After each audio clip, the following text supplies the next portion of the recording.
नमामि सद्गुरुं शान्तं सच्चिदानन्दविग्रहं पूर्णब्रह्मपरानन्दम् ईशम् आनन्दिवल्लभम् गोविन्दपतिनां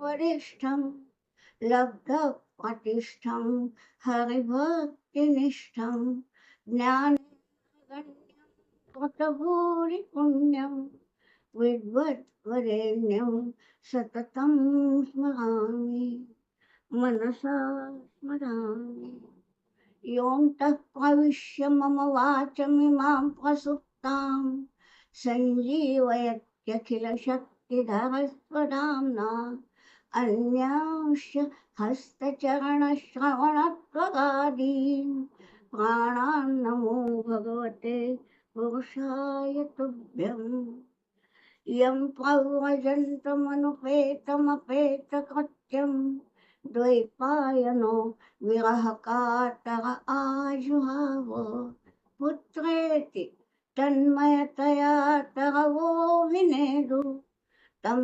सर्वभूतहृदयं मुनिमानतोऽस्मि वंशीविभूषितकरात् नवनीरदाभात् पीताम्बरादरुणबिम्बफलाधरोष्ठात् पूर्णेन्दुसुन्दरमुखात् अरविन्दनेत्रात् कृष्णात् परं किमपि तत्त्वमहं न जाने वन्दे नन्दव्रजस्त्रीणां पादरेणुमभीक्ष्णशः यासां हरिकथोद्गीतं पुनातिभुवनत्रयं पुनातिभुवनत्रयं पुनातिभुवनत्रयम्।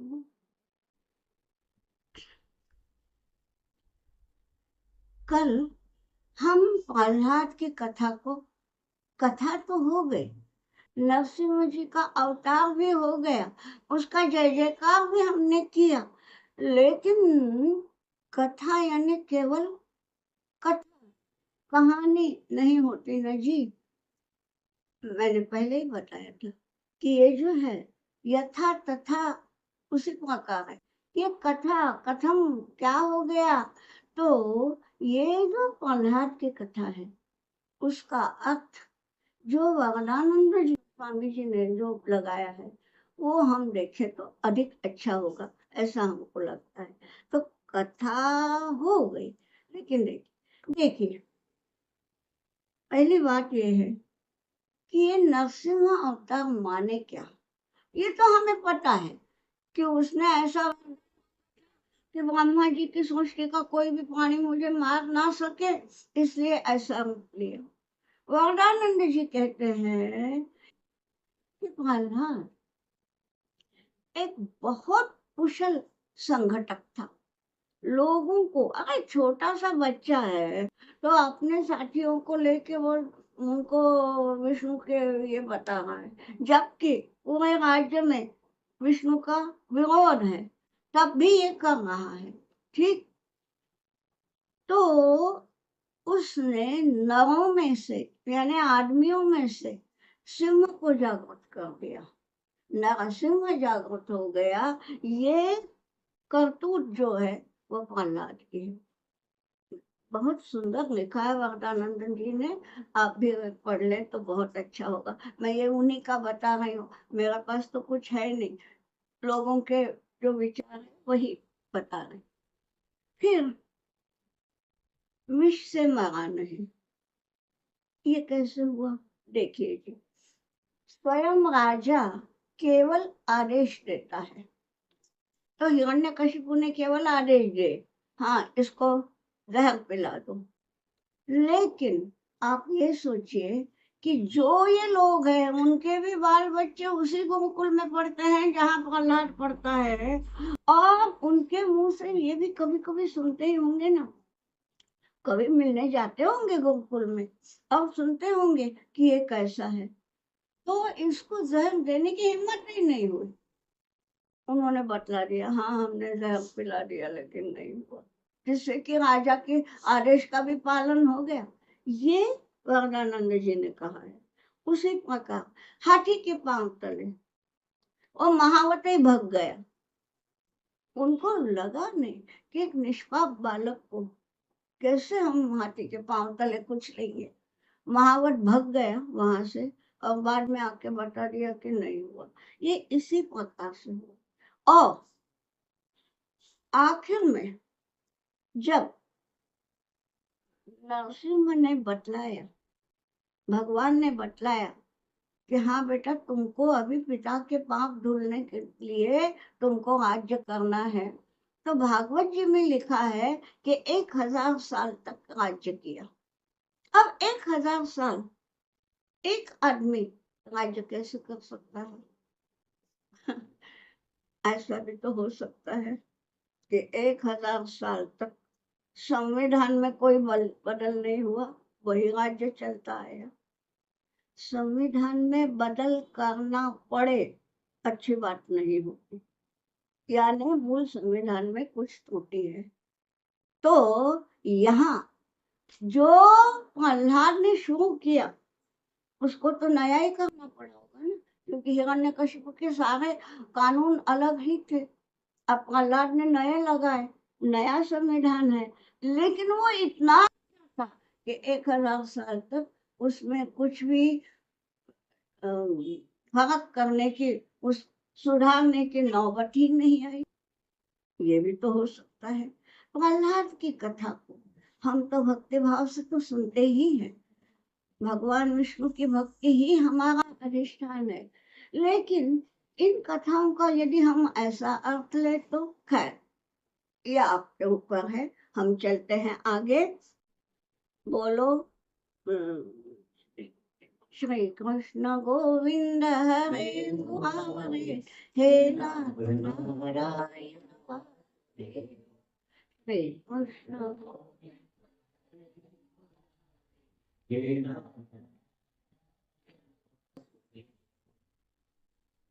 अब हम आते हैं सीधे 8वें स्कंद में।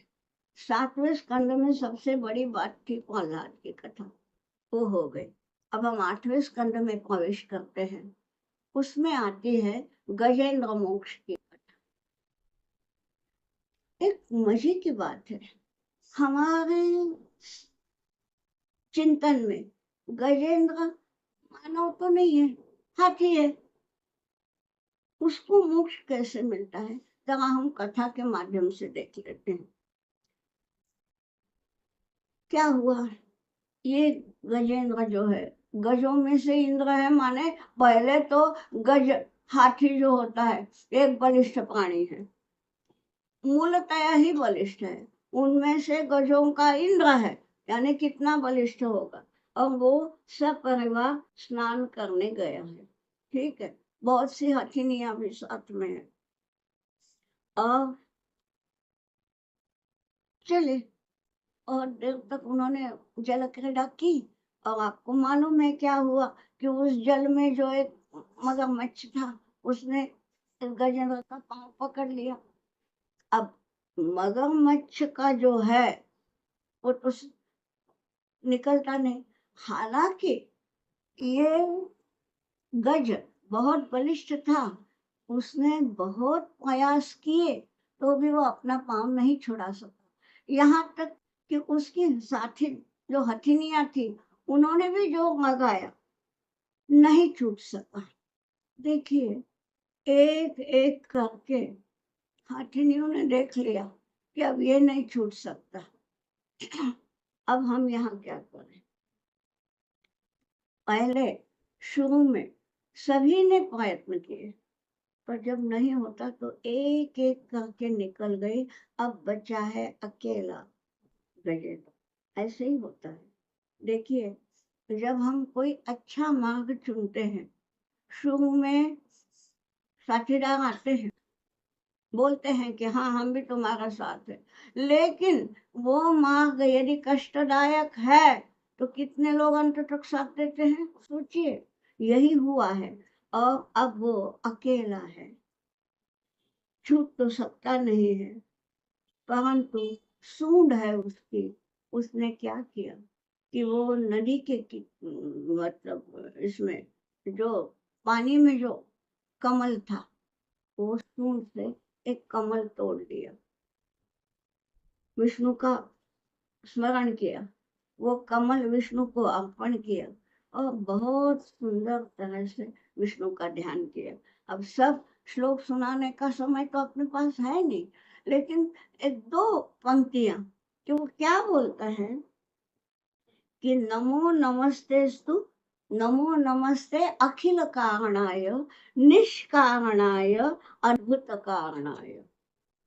देखिए विष्णु को क्या पुकारा, केवल इतना ही देख सुनिए, अखिल कारणाय, ये जो कुछ भी होता है इसका मूल अधिष्ठान है विष्णु आप हो। फिर निष्कारणाय, निष्कारण का अर्थ ये मत लीजिए जो हम हिंदी या मराठी में लेते हैं। निष्कारण यानी तुम्हारा कोई कारण नहीं है, यानी तुमको जन्म देने वाला कोई नहीं है, तुम अनादि हो, है ना। हम निष्कारण इसलिए नहीं है कि हमको जन्म देने वाले हमारे माता पिता होते हैं, ये जो है उनको जन्म देने वाला जो मूल कारण है वो है, इसलिए अखिल कारण वो है। लेकिन तुम्हारा, तुम अनादि हो और अद्भुत कारण आए, यानी जो जो कुछ भी इस दुनिया में जो कुछ भी होता है ये सब तुम करते हो, तो सारी अद्भुत चीजें भी तुम्हारे ही कारण होती है। इस प्रकार से ये किया है, बहुत बड़ी लंबी स्तुति है, हम वहां तक नहीं जाएंगे। लेकिन आपको मालूम है कि क्या हुआ उसके बाद, जब इन्हें अनन्य शरण होके जब विष्णु की आराधना की जाती है तो भाई वो आ ही जाता है।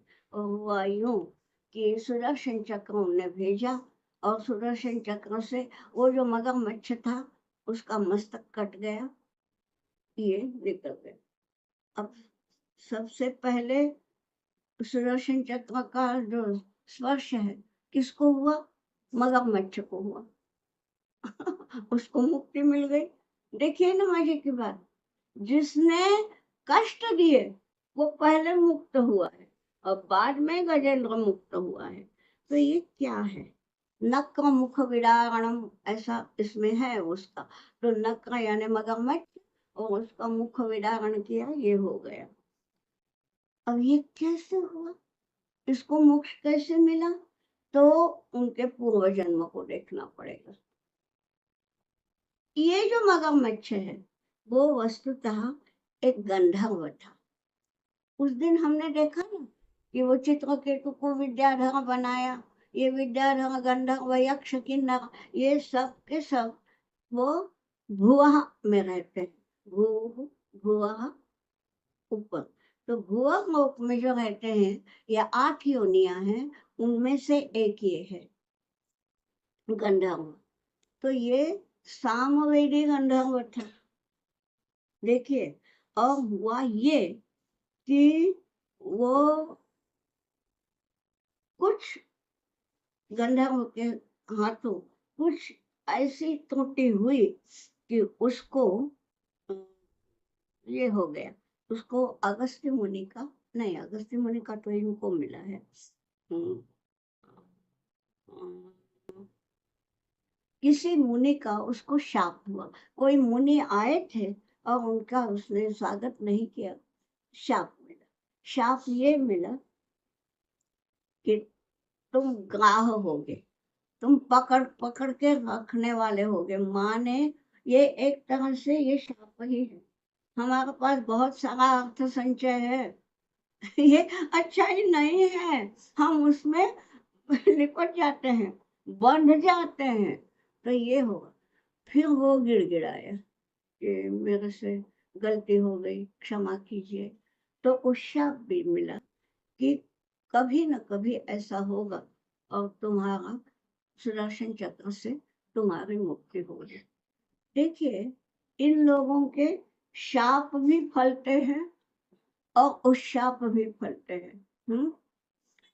सोचिए, हम अगर किसी को शाप देंगे तो कुछ होगा क्या, या वरदान भी देंगे तो होगा क्या? हम तो आए दिन आशीर्वाद देते हैं। अब भाई कितने फलते हैं?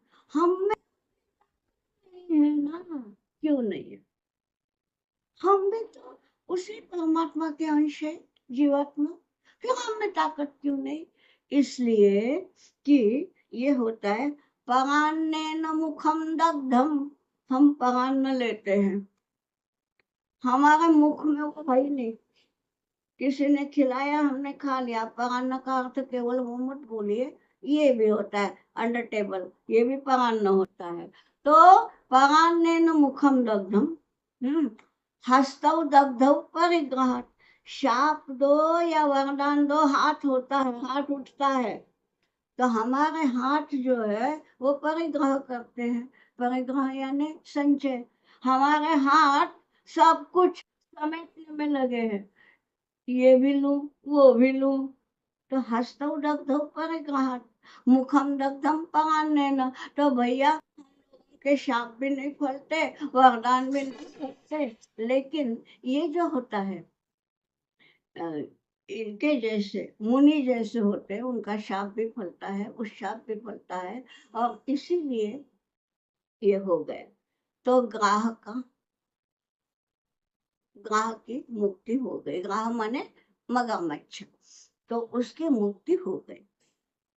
अब ये जो है स्वयं स्वयं गजेंद्र, उसका तो, उसकी मुक्ति का तो कारण ही है, साक्षात ये है। अब ये गजेंद्र जो था, ये कौन था? ये गए जन्म में पांड्य देश का राजा था इंद्रद्युम्न। वो एक दिन विष्णु पूजा में रत था, और विष्णु पूजा में जब अगस्त्य मुनि आए, तब उनको उत्थापन देना चाहिए। एक बात है, आप बोलेंगे कि अगर भाई वो पूजा में मगन था, कैसे उठता? सोचिए, दो बातें हैं। अगर हम ध्यानस्थ है और हमें कुछ पता ही नहीं चला, तो हमारा दोष नहीं। ये पूजा तो कर रहा है, पूजा हाथों से की जाती है। फूल चढ़ाना, हल्दी कुंकू चढ़ाना, ये जो भी है, ये क्रियाएं हैं, ये हाथों से की जाती है। लेकिन मन तो है, उसको दिख रहा है कि अगस्त्य मुनि आ गए। इसका मतलब मन पूजा में नहीं है, यहाँ वहां भटक ही रहा है और दिख भी रहा है। फिर भी मैं कैसे उठूं, मैं उनका स्वागत कैसे करूं? या ने महत्व किसको दिया? मैं।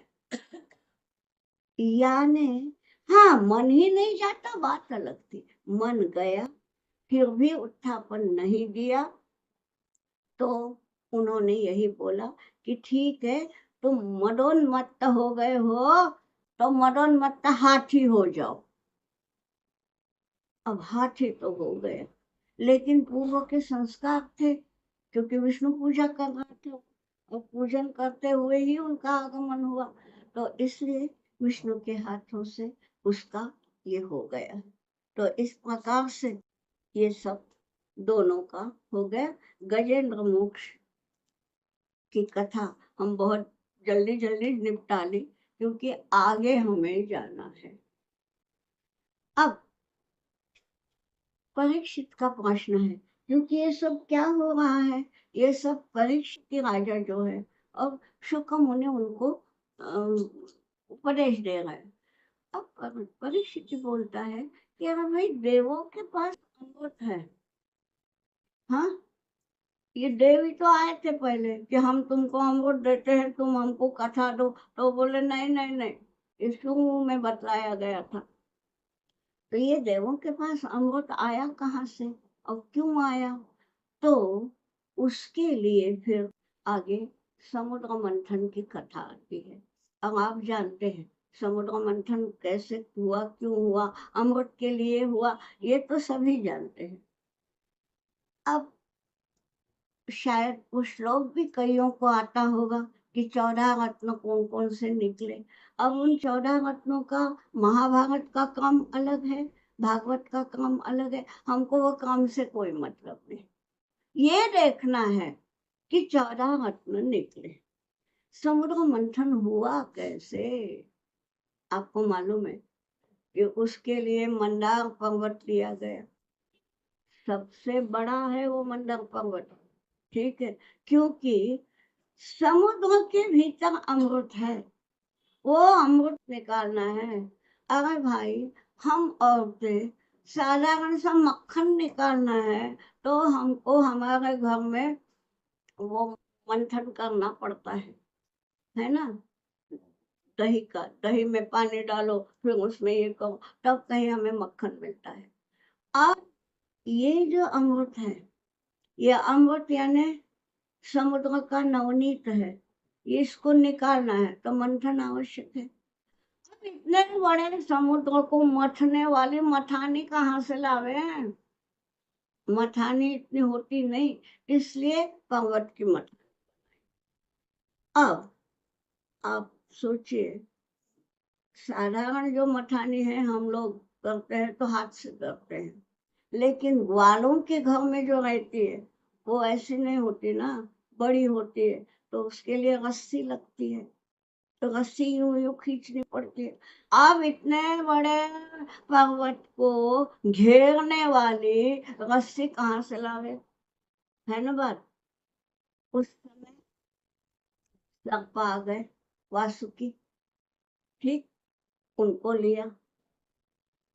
अब बात ये है कि वासुकी सर्प हो गए, मतलब मथानी का रस्सी हो गई, मथानी हो गई, रस्सी हो गई।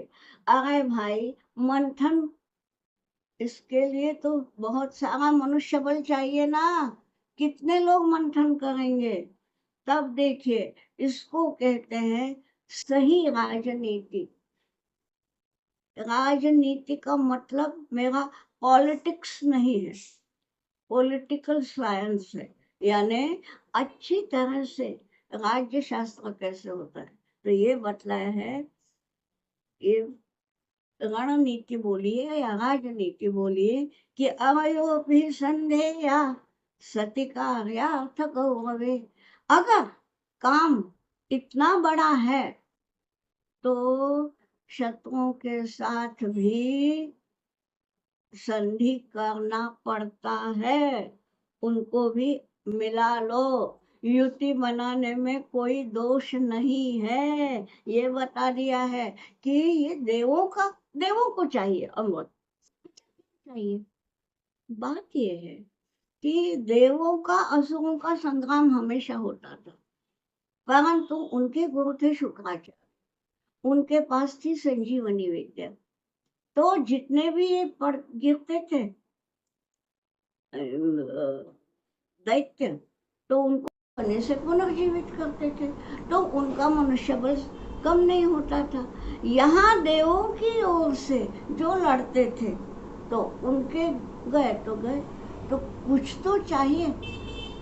अब ये कच्छ की जो कहानी है वो बाद में आएगी, वो ययाति की कथा में आएगी, वो अभी नहीं सुनाते, लेकिन उन्होंने संजीवनी सीखने के लिए एक शिष्य भेजा भी था, लेकिन वो यश नहीं मिला।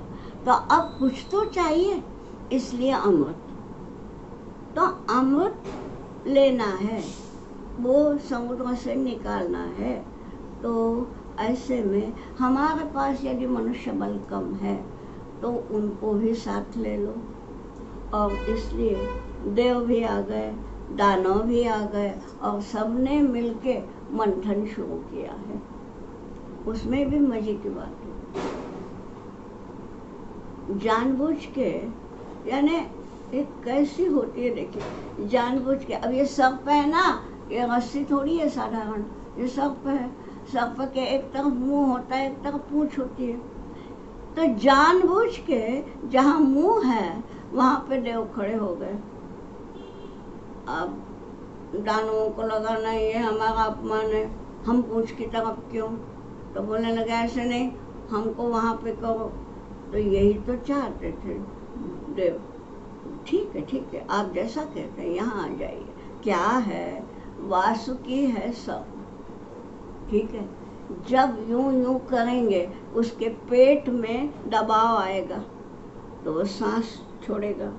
सर्प की सांस जो है वो भी जहरीली होती है, और पूंछ कोई सांस नहीं देती, करती नहीं, तो पूंछ की तरफ ही ले रहना था देवों को। लेकिन वो पहले जानबूझ के वहां गए। मालूम था इनका स्वभाव कि ये बोलेंगे हमको मुंह की बाजू चाहिए। ठीक है भैया, यहाँ आ जाओ। और अब ये समुद्र मंथन शुरू हुआ। अब उसमें से 14 रत्न निकले। अब हमको, मैंने पहले ही बोला कि क्रम एक्चुअली कहीं जगह बोला गया कि अमृत पहले निकला, वो पटता नहीं तर्क को। यदि अमृत पहले निकलता ना तो ये मंथन नहीं छोड़ देते। मुझे बताइए ना, अगर आपने कोई भी चीज़ अगर घूमी है तो हम तब तक ढूंढते हैं जब तक वो नहीं मिलती। अगर वो मिलने के बाद हमारी खोज ही समाप्त होती है ना। तो अमृत यदि पहले मिलता तो मंथन छूटे ही जाता। तो ये 14 जो निकले, भागवत ने यही बतलाया है कि अमृत सबसे बाद में निकला। और ये तर्क में पटने की बात है। अब पहले निकला क्या, सभी जानते हैं, हलाहल। अब वो इतना भयानक था कि सारे ब्रह्मांड को दूषित करता। अब सारा ब्रह्मांड मिट गया तो उसमें देव भी गए और दानव भी गए और मानव भी गए और सभी गए। तो ये तो नहीं था। वहाँ हमारे शिव शंकर आते हैं। शिव शंकर ने हलाहल पी लिया। आप जानते हैं कि शंकर जी का एक नाम है नीलकंठ। क्यों है? वे तो बिल्कुल गोरे हैं, कपूर गौरम करुणाहम, कपूर के समान गोरे हैं वो। और गोरे गोरे शंकर जी जब विष का प्राशन करते हैं और तो विष यहाँ उन्होंने रख लिया, नीचे भी नहीं जाने दिया, बाहर भी नहीं आने दिया, सब का सब यहाँ रख दिया। तो उतना भाग उनका नीला हो गया, इसलिए वो नीलकंठ हो गए। ठीक। अब ये तो हुआ, परंतु जब मंथन चला, अरे मंदर पर्वत जो है वो कितना भारी है, वो धंसने लगा नीचे। अब वो यदि धंस जाए और पूरा का पूरा डूब जाए तो मंथन कैसे हो? तो ऐसे में भगवान आते हैं, यदा यदा है, ये जहाँ जहाँ संकट में आया है कोई भी, तब तब संकट निवारण के लिए भगवान। तो अब ये नीचे ना धंसे, इसलिए कौन सा अवतार लिया? उसके लिए कौन सा अवतार है कि जिससे कि ये टिका रहे? कूर्मा अवतार लिया। कूर्म यानी कछुआ, बहुत बड़े कछुए का रूप लिया और वो उसके नीचे गए। और आप जानते हैं कि कछुए की पीठ कैसी होती है, हाँ, ढालें उसी की बनती थी ना। तो उसने अपने पीठ पे ये कर लिया और मंदर पर्वत को डूबने से बचा लिया। ये है कूर्मावतार। बोलो भगवान कूर्मावतार की जय। अब ये हुआ, अब ये मंथन चल रहा है। मंथन चला, सबसे पहले निकला हलाहल, वो प्राशन किया और उसके बाद एक एक रत्न निकलते गए। यहाँ एक ही बताना है, ये यहीं पे क्यों रखा? आप ये सोचते हैं क्या कि वो निगल जाते? विष निगलने से मौत होती है, ये तो हर कोई जानता है। लेकिन शंकर जी यदि निगल जाते तो उनकी मौत होती क्या? अरे साक्षात भगवान है वो, हाँ, संहार करता महेश जो है, मरते थोड़े ही ना।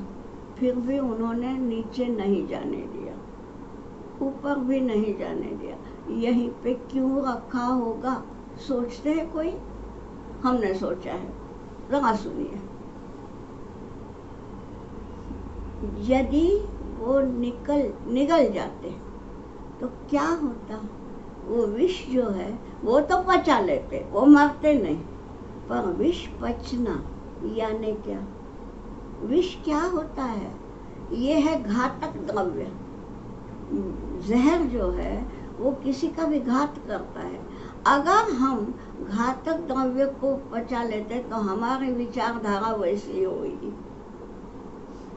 मुझे तो शंकर जी के रूप में, अब पता नहीं, आपको पटे तो स्वीकारिए, नहीं तो छोड़ दीजिए। मुझे लगता है कि ये जो है ना, जो सही कार्यकर्ता होता है, जो सही संगठक होता है, वो समाज में घूमता है, समाज में हर तरह की बातें सुनता है।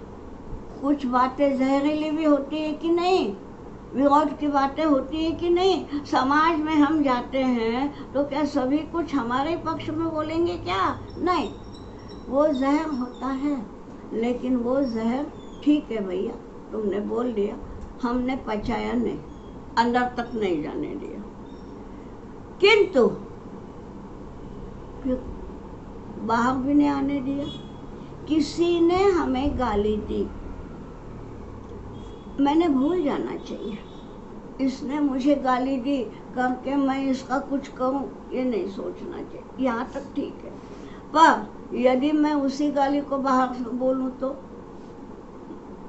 वो भी खराब है। जो भी बुराइयां हैं वो यही रखो, यानी अंदर गई तो विचारधारा वैसी हो जाएगी, बाहर गई तो कलह हो जाएगा, कलहों से काम होता नहीं। हमको सबको लेके चलना है, ये जो बतलाया है ये है शिव शंकर, और इसलिए वो शम करोति शंकर है। शम यानी हित, तो जो ये बात होती है।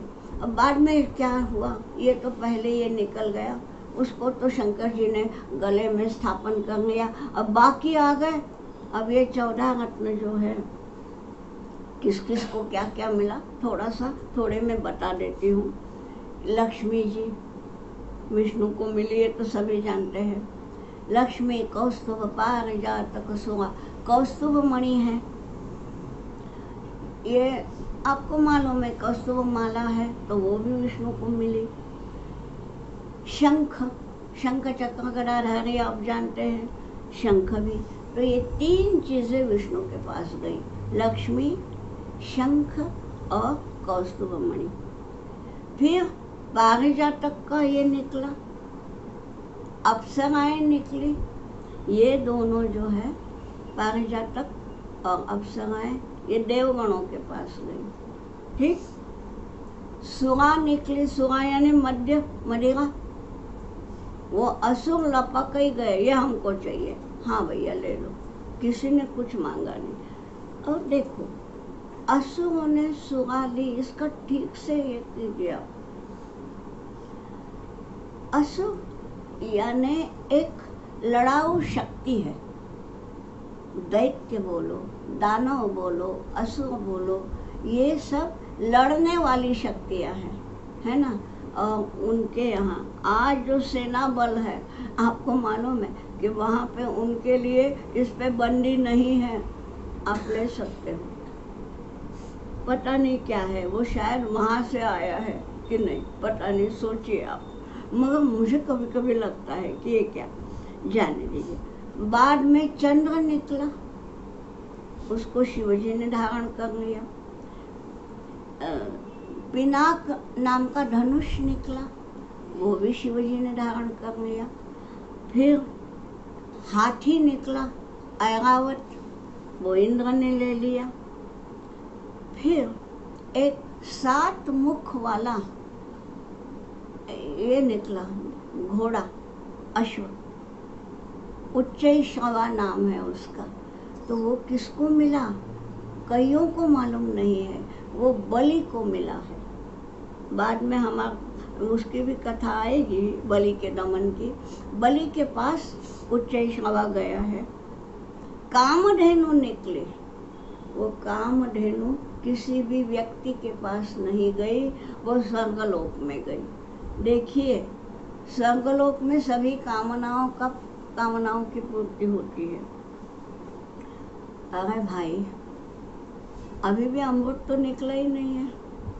फिर धन्वंतरी निकले, इसमें लक्ष्मी, अप्सराएं, ऐरावत, उच्चैश्रवा और धन्वंतरि ये सब सजीव हैं। तो धन्वंतरि निकले, उन्होंने सारे ये औषधियों की रचना की और सबसे बाद में वो धन्वंतरि ही एक घट में अमृत लेके आए। ये आखिरी रत्न है, ठीक है। तो ये आखिरी रत्न अमृत जब मिला तब ये समुद्र मंथन ये हो गया, यानी अब आ गया भाई। अमृत के लिए सब मंथन किया था तो अब अमृत मिल गया। अब बात है जो चाहिए था सो तो मिल गया, मंथन किया है देवों ने भी दानवों ने भी। अब इस अमृत पे हक किसका, इनका या इनका या सभी का? अब न्याय की बात यह है कि सभी का हक है भाई, सभी ने मंथन किया है। ऐसे में विष्णु जी आते हैं, उन्होंने सुंदर स्त्री का रूप लिया। देखिए देवता गण उनकी नजर थी अमृत पर, उनकी नजर यहाँ वहाँ नहीं जाती, लेकिन ये जो है दानव, उनको इतनी सुंदर युवती दिखी तो पहले उनकी नजर वहाँ गई, ठीक है, वृत्ति की बात है।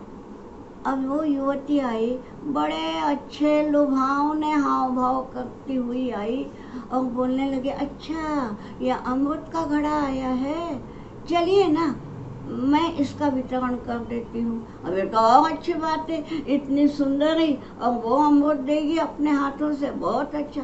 ऐसा कीजिए सभी कोई बैठ जाइए। अब एक कतार देवों की, एक कतार दानवों की, ठीक है। तो वो बोली हाँ मैं ऐसा प्रारंभ करती हूँ। अब यूं ये कतार है देवों की, ये कतार है दानवों की। वो बोलती मैं ऐसी आऊंगी तो क्या होगा, पहले मिलेगा देवताओं को। तो एक दानव जो था, सर्वानु नाम है उसका, तो वो चुपके से देवताओं की कतार में बैठ गया। बाकी लोगों की समझ में ही नहीं आया, लेकिन विष्णु जी तो सभी देखते ही हैं। उन्होंने कहा ठीक है।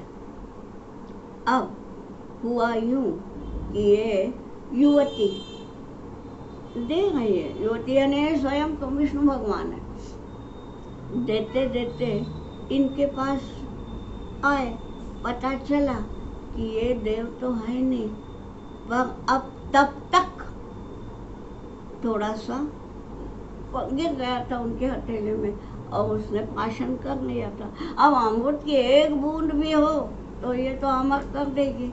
अब क्या करें, तो फट से चक्र धारण कर लिया, अब सुदर्शन चक्र से इनकी ये मतलब शिरच्छेद कर दिया। शिरच्छेद हो गया, सिर यहाँ धड़ यहाँ, लेकिन दोनों मर नहीं पा रहे हैं। अरे अमृत प्राशन किया है ना, तो वो कौन बने?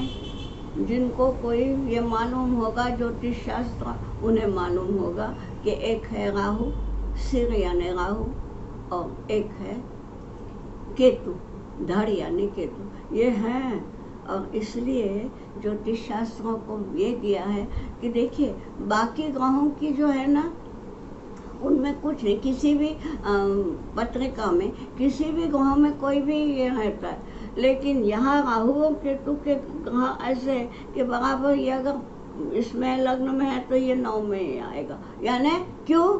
क्योंकि वो एक है ना, राहु केतु मिल के, धड़ अलग है, सिर अलग है, लेकिन वो चलेगा तो ऐसे ना, ऐसे है तो यहाँ धड़ है, यहाँ सिर है, यहाँ धड़ है, ऐसे रहे तो यहाँ सिर है, यहाँ धड़ है, जैसे भी जाएंगे वो बराबर उतने ही इसमें आते हैं। जाने दीजिए, हमें कोई ज्योतिष शास्त्र की यहाँ पे कक्षा नहीं लेना है। बता रहे हैं कि क्या हुआ, अमृत मिलना था, देव और दानव दोनों थे, अमृत मिल गया, लेकिन वो देवों को मिल गया और असुरों को मिला ही नहीं। क्योंकि क्या हुआ, इतना होने के बाद सुदर्शन चक्र इसका ये हो गया। अब देवदानों में घमासान युद्ध ही होने लगा और वो जो अमृत का घड़ा था इन्होंने बोल दिया अब ये समाप्त हो गया यानी बाकी दानवों को मिला ही नहीं। ये जो है देवों को दानवों का युद्ध यहाँ पे हुआ। लेकिन अब दानवों के पास यदि संजीवनी बूटी है, संजीवनी शक्ति है, तो देवों के पास अब अमृत है। अब ये दोनों तुल्य बल हो गए हैं। ठीक है। फिर घमासान युद्ध हुआ देवों में और दैत्यों में।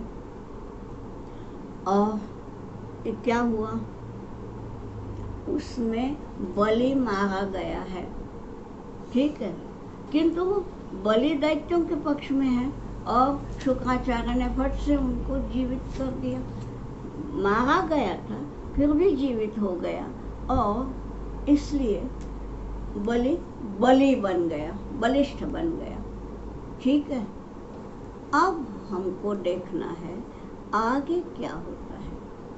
पहले तो हम ये करें कि ये बलि जो है, आप सबको मालूम है वामन अवतार की कथा। अब वामन अवतार ही आने वाला है। जो बलि संजीवनी के कारण पुनर्जीवित हो गया है वह है कौन? हम केवल इतना ही सुनते हैं बलि था और ये। अब जरा उसका इतिहास देखें। देखिए ये उसका इतिहास कैसा है। देखिए हिरण्यकशिपु को आपने देखा है, सुना है। ठीक है। हिरण्यकशिपु का लड़का प्रहलाद, ये भी जानते हैं। प्रहलाद का लड़का विरोचन और विरोचन का लड़का ये बलि। यानी इनका जो वंश है वो किसका वंश है? हिरण्यकशिपु का, है ना। तो आपने गीता जी तो पढ़ी होंगी। गीता जी में 10वां अध्याय है विभूति योग। उसमें विभूति योग में बतलाया है कि मैं दैत्यों में से मैं प्रहलाद हूँ। यानी प्रहलाद ये भगवान की विभूति है। दैत्यों में भी भगवान की विभूति है, वो है प्रहलाद। और उसी घराने का ये प्रहलाद का ही पोता है। प्रहलाद का बेटा विरोचन, विरोचन का बेटा बलि। ठीक। ये तो उसका आपको इतिहास पता चला। अब ये देखिए कि कैसे कैसे थे। हिरण्यकशिपु जो था, हमने कथा तो सुनी, शूर था, तो उसमें से शौर्य आ गया। फिर हिरण्यकशिपु का बेटा प्रहलाद, प्रहलाद में नेतृत्व गुण थे, संगठक के गुण थे, वो भी सब बलि में आ गए। उसका बेटा विरोचन, वो राजनीति निपुण था, बहुत अच्छा पॉलिटिशियन था, वो भी सब गुण बलि में आ गए। हम जो बोलते हैं ना, आज की भाषा में हम ये बताते हैं DNA वगैरह वगैरह हम सब करते हैं। अरे भाई जीन्स बोलते हैं, ये सब आए हैं। ये सारे के सारे गुण बलि में हैं। और अधिक एक गुण है व्यवहार चतुरता। जो व्यवहार की चतुरता हिरण्यकशिपु में नहीं थी। इसने ये देख लिया कि हमारे परदादा जो थे हिरण्यकशिपु, वो अप्रिय क्यों हुए? वो इसलिए हुए कि उन्होंने सीधा सीधा विरोध किया, विष्णु का नाम नहीं लेना वगैरह, यज्ञ नहीं होना, ऐसा किया। मैं ऐसा नहीं कहूँगा। बलि में सभी गुण हैं, राजनीति निपुणता भी है, साथ साथ व्यवहार चतुरता भी है। वो बोला कि मैं ऐसा राज्य करूँगा कि मैं छा जाऊं इन पर, सारे के सारे प्रजा मेरे अंकित हो जाए। और उसने वैसा ही किया। देखिए हम कभी सोचते हैं हमारे देश में बहुत बहुत बार आक्रमण हुए, हाँ, उनमें से मुगलों का आक्रमण अधिक यशस्वी क्यों नहीं हुआ? क्योंकि मुगलों ने साक्षात ये कर दिया था, मुस्लिम बन जाओ नहीं तो मरो। तो संभाजी सरीखे कई थे जिन्होंने प्राण दिया। ये तो फतेह सिंह जोरावर सिंह सरीखे कई थे, प्राण दे दिया, परंतु अपना धर्म नहीं छोड़ा। ठीक है। अंग्रेजों का आया बाद में। अंग्रेजों ने क्या किया? ये है बलि, बलि से ये होता है। अंग्रेजों ने ऐसा कहा ही नहीं, उन्होंने सीधे आपकी मानसिकता पे प्रहार किया। सबसे पहले उन्होंने देख लिया कि यहाँ पे जो वेद विद्या है, इसके कारण ये लोग अजेय है। चलो पहले क्या किया, तो मैकॉले की शिक्षण प्रणाली लाए, वो हमारे प्रज्ञाहत बना दिया हमको। यही बलि ने किया है। अब बलि का शासन कैसे है देखिए। पहली बात, दान, बहुत बड़ा दानी था, तो दान दे दे के जितना भी पुरोहित वर्ग था, जितने भी पंडित थे, जितने भी विद्वान थे, उनको अंकित कर दिया। विद्वानों को जिसने अंकित कर दिया ना, उसको जीतना बड़ा कठिन है। ठीक। दूसरी बात, जनता को सुख सुविधाएं दी, तो जनता अभी भोग लोलुप है, तो इसलिए भोगों में ही वो लिपटी हुई है। तो जो उपभोग में लिपटा रहता है वो धर्म से विमुख हो ही जाता है, वो धर्म पालन उतना नहीं करता, ये है ही। तो जनता सारी भोगों में मस्त है, वाह हमारा बलि का राज्य बड़ा अच्छा है, हमको सब कुछ मिल रहा है, यानी धर्म का पालन नहीं है। अब तीन बातें होती हैं, एक है शिक्षा का क्षेत्र, एक है वाणिज्य का क्षेत्र यानी व्यापार। अब ये दोनों क्षेत्रों में उन दिनों में, बलि के दिनों में जो बड़े बड़े थे वो सारे दैत्य थे। देखिए, पंडित वर्ग को दान से अंकित किया, साधारण प्रजा है उनको सुविधाएं दे दी, वो सारे के सारे गुण गा रहे हैं। परंतु शिक्षा देने वाले दैत्य हैं, व्यापार करने वाले दैत्य हैं। तो सब इस प्रकार का ये बलि का साम्राज्य था। सही माने में उन दिनों में सभी कोई तो संतुष्ट थे ऊपरी विभाग देखने में, लेकिन परतंत्र थे, यानी तंत्र किसका था? बलि का था। ये जो था इसका दुख पंडितों को नहीं था, पंडित दान में मगन थे। इसका दुख सबसे पहले ये वेदना हुई है तो एक स्त्री को। सोचिए वो स्त्री कौन थी? वो थी अदिति, कश्यप की पत्नी। अदिति बोली कि ये जो भी है, ये परैर विवासिता साहम मग्ना व्यसन सागर है। परैर विवासिता, ये परकीय संस्कृति फैला रहे हैं और ये इस संस्कृति में हम ये सब डूब रहे हैं। इसका सबसे गहरी चोट अदिति को लगी है और अदिति अपने पति से बोलती है कि आप इतने बड़े हैं, मुझे एक ऐसा पुत्र दीजिए कि मैं ये सब समाप्त करूं। देखिए, अदिति इंद्र की माता है, हाँ, आदित्यों की माता है, तो आदित्य इंद्र ये भी सब अभी हतबल है, क्योंकि इंद्र वहाँ राज्य कर रहे हैं, वो खुश हैं। बलि यहाँ राज्य कर रहा है, वो भी, यहाँ के लोग भी। ये जो है कश्यप और अदिति, ये तो स्वर्ग में नहीं है ना, भूतल पे ही है ना। तो ये चोट लगी। इसने पति से बोला, पति ने उसको एक व्रत बताया है और वो प्रयोग व्रत है, वो जाने दीजिए, हमें वो व्रत भी नहीं करना है, तो विधि वगैरह नहीं पढ़ना। ये जो किया और बाद में उनके इससे वामन का जन्म हुआ है। और आपको वामन अवतार ये मालूम ही है कैसा हुआ। तो बोलो वामन भगवान की जय। अब ये वामन जी अदिति के इस इच्छा के कारण कश्यप ने बोला है, वो प्रयोग किया है, उसके बाद ये बालक हुआ है। ये पैदा होते ही 7 साल के थे। अब ये 7 साल की वयस जो है ये तो उपनयन की है। तो पैदा होते ही पहले उनका उपनयन संस्कार हुआ, जनेऊ हुआ। हाँ, और उस समय देखिए किस किस ने क्या क्या दिया है। आज भी हमारे यहाँ जो होते हैं ना, तो हम लोग जाते हैं और वो जिसका जनेऊ है उसको कुछ न कुछ प्रेजेंट देते हैं आज की भाषा में। इन लोगों ने क्या दिया है देखिए, इससे पता चलता है कि सारे देवताओं भी यही चाहते थे। क्या है देखिए, भूमि ने उसको दिया कृष्णाजिन, यानी देखिए वामन अभी उपनयन होने के बाद उसको बटु कहा जाता है।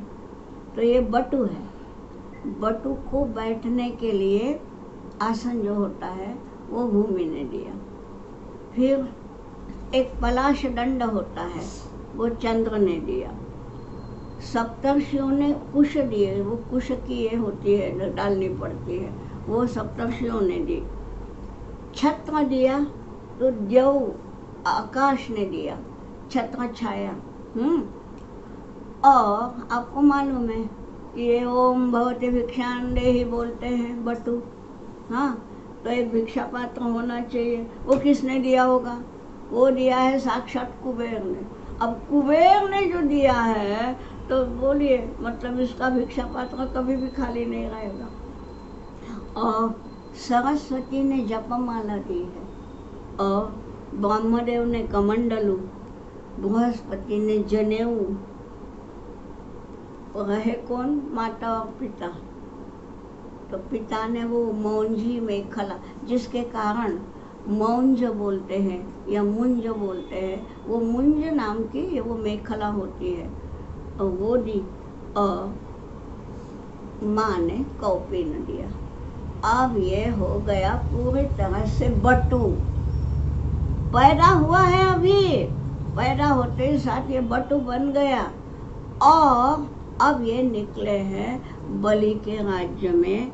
अब ये बलि कहाँ है? नर्मदा के उत्तर तीर पे है, भृगु कच्छ क्षेत्र। आज जिसको हम भड़ौच कहते हैं वो है भृगु कच्छ। वहाँ पे इसका यज्ञ चल रहा था। ये गया, सोचो अकेला नहीं गया है। लोगों को ये लगता है, और मैंने शायद, अब मैं तो देखती नहीं टीवी, लेकिन शायद बीच में इसका कुछ आया था और किसी ने बोला कि वो अकेला ही बताया गया है कि बलि के पास भिक्षा मांगने ये अकेला गया। ऐसा अगर आया होगा टीवी पर, मुझे मालूम नहीं, मैं देखती नहीं। कहने की बात कि वहाँ ये गए, इसने अपने साथी उठने में तैयार किए थे। और वहाँ पे जब भी यज्ञ होता है ना, यज्ञ को देखने सुनने के लिए कई राजा, कई लोग, कई जनता आती है। उनमें बीच बीच में इनको रखा था। वामन ने अपने सारे सखागण वहाँ पर बीच बीच में रखे थे। ठीक है, ये आगे दिखता अकेला है, पर उसके सारे जो साथी हैं वो उनमें बिखरे हुए हैं। ठीक है, अब वो आए, अब यज्ञ है, अब यहाँ पे तो जो कुछ भी मांगेगा उसको देना है। अब आए और क्या मांगा आपको सबको पता है। 3 पग भूमि मांगी। अब ये क्या रहस्य है? यही परीक्षित ने पूछा है कि ये क्या है? बले पदत्रयं भूमे कस्माद हरि गयाचत। ये हरि है, स्वयं वामन अवतार यानी साक्षात हरि है, और वो सब छोड़ के 3 पग भूमि क्यों मांग रहा है? ये है परीक्षित का प्रश्न। और इसका उत्तर ये है कि त्रिपाद यानी क्या? एक है त्रिविष्टक, जिसको आज हम तिब्बत कहते हैं, तिब्बत। एक है भरत खंड, जिसको आज हम भारत कहते हैं, और एक है पाताल, जिसको आज हम अमेरिका कहते हैं। ये त्रिपाद भूमि है, क्योंकि यहाँ उसका राज्य था। अब मेरे मुंह से अमेरिका सुन के कुछ लोगों की भावें ऊपर चढ़ गई हैं कि अमेरिका कहाँ से आ गई। तिब्बत और भारत तो ठीक है। आप, मुझे लगता है आप जरा चमन लाल की वो पुस्तक पढ़िए, हिंदू अमेरिका, उसके सारे के सारे उत्तर मिल जाएंगे। मेरे पास तो उतना समय नहीं है। वही कहने का कारण, पाताल जो है वो वही है। अब यहाँ बलि का साम्राज्य था। ये तीनों उसने मांग दिया कि मुझे 3 पाँव चाहिए। अब बलि तो अपने दान के इसमें है, हाँ दूंगा, लेकिन सतर्क है शुक्राचार्य। शुक्र नीति बड़ी प्रसिद्ध है। शुक्राचार्य सरीखा राजनीति निपुण कोई नहीं है, तो उन्होंने इशारा किया, अरे हाँ मत बोलो, ये त्रिपाद भूमि मांग रहे हैं। लेकिन त्रिपाद का मतलब है 3 पग। 3 पग, तो उसका जो वाच्यार्थ है, जो मुख्यार्थ है, वो यही है कि 3 पग जितने में मांग, मतलब क्या, भूमि का इतना सा टुकड़ा। तो बलि हंसने लगा, बोलने लगा, अरे तुम जो भी मांगो मैं देता हूँ ना, मांगो ना। नहीं, मुझे इतना ही चाहिए। अब बताया ये जाता है कि तीनों पगों में ये वो बड़ा होता गया। वामन अवतार है, हरि का अवतार है। अपनी मूर्ति बड़ी होती गई, बड़ी होती गई, और पहले पांव से धरती, दूसरे पांव से स्वर्ग उसने व्याप लिया। और अब पूछा कि मैं तीसरा पांव कहाँ रखूं? तो बलि ने बोला, मेरे सिर पे रखो। ये कहानी सुनाई जाती है। यही है ना, ऐसी सुनिए ना आपने। मुझे एक बात बताइए, अगर एक पांव से, पहले पग से यदि सारी धरती व्याप ली, तो फिर ये बलि कहाँ खड़ा था? मुझे तो, मैं लॉजिकली पढ़ती हूँ, ये बताइए, अगर पूरी धरती व्याप ली तो बलि कहाँ था? इसका मतलब यही है कि ये मुंह से बताया, मुझे ये चाहिए, तो इसने कहा ठीक है, जल छोड़ दिया, ये सब मुंह से बात हुई। अब उसने बोला है कि अब मैं तीसरा पांव कहाँ रखूं? धरती हो गई, आकाश हो गए, अब कहाँ? तो वो बोला, मेरे सिर पे। अब मेरे सिर पे यानी क्या? देखिए, ये बलि जो है ये पुष्टि मार्गी भक्त है। बलि यज्ञ करता है, भगवान को मानता है, ये सब जो है उसको मारा नहीं है। आपको सप्त चिरंजीव पता है, अश्वत्थामा, बलि, व्यासो, तो बलि भी चिरंजीव है, तो उसको चिरंजीव तो बना ही दिया, उसको मारा नहीं है, बल्कि उसको पाताल में डाल दिया है। उसको जो है आज भी बलि के संस्कार अमेरिका में है, पाताल यानी अमेरिका ही है, वो वहाँ है। और तो ये बतलाया है कि वो पुष्टि मार्गी भक्त होने के कारण स्वयं भगवान उसके द्वारपाल बन गए हैं बलि के। अब इसके ऊपर बहुत कुछ बोलने लायक है, लेकिन अभी हम यहाँ पर समाप्त करते हैं। मराठी में एक बड़ा अच्छा है, आप में से कोई यदि मराठी जानने वाले हों तो सुनिए, ये है, पटु बटु वामन होऊनी, पटु बटु, बटु है लेकिन पटु है, पटु बटु वामन होऊनी, लुटु लुटु जाऊनी बलीची आयागा, पुट पुट वाक्य वडुने मागितली तीन पावले जागा। तो ये जो है ये सब हो गया, यहाँ समाप्त हो गया। और आपको बताऊं कि जो नवविधा भक्ति है उसमें आत्मनिवेदन भक्ति बलि की है। बलि ने स्वयं को नैवेद्य के रूप में अर्पण किया है, इसलिए बलि बहुत बड़ा है। इसलिए उसका केवल यहाँ नहीं चाहिए, क्योंकि यहाँ पराई संस्कृति ना हो, तुम पाताल में जाओ, परंतु उसका नाश नहीं किया। ये है भगवान की माया। और बोलो वामन भगवान की जय। और आज हम यहीं पे विराम देते हैं। जय जय नारायण नारायण हरि हरि, जय जय नारायण नारायण हरि हरि, जय जय नारायण